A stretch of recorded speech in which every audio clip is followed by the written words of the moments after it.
Hello， 朋友你好，今日而家嚟到成個中山最近深圳嘅地方，中山馬鞍島。嗱，後邊個樓盤睇唔睇到？20年攞地嘅時候，發展商用咗37個億，樓面價每平方15000蚊，係喺21年開售嘅時候，當天咧賣幾多啊？128套，開盤當天全部賣晒。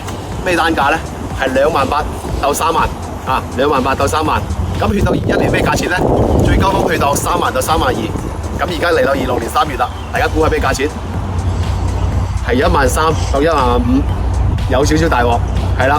部分特價單位12000幾都有成交，所以講之前買嘅業主咧，希望你睇唔到個視頻啦。咁要買嘅朋友咧，我又希望你睇到咁嘅視頻喎。嗱，而家在售嘅面積有咩咧？79、89、110、120，而且全部係精裝樓嚇。依家可以坐巴士去到深圳，業主只需要5蚊雞就可以到啦。位置係相當優越嘅，成個中山最近深圳嘅地方，有興趣嘅評論區等你。